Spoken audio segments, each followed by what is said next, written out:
lagi-lagi Polsek Candipuro.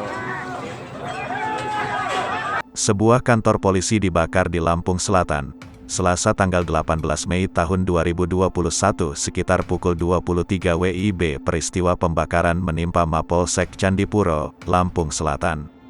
Peristiwa kantor polisi dibakar tersebut diduga akibat warga kesal lantaran maraknya aksi begal di wilayah setempat.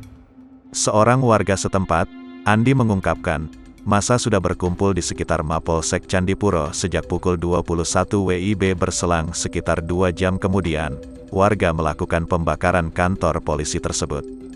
Kantor Polsek Candipuro itu dibakar karena masyarakat kesal akibat penanganan dari kepolisian Lamban, kata Andi, Rabu tanggal 19 Mei tahun 2021 dini hari.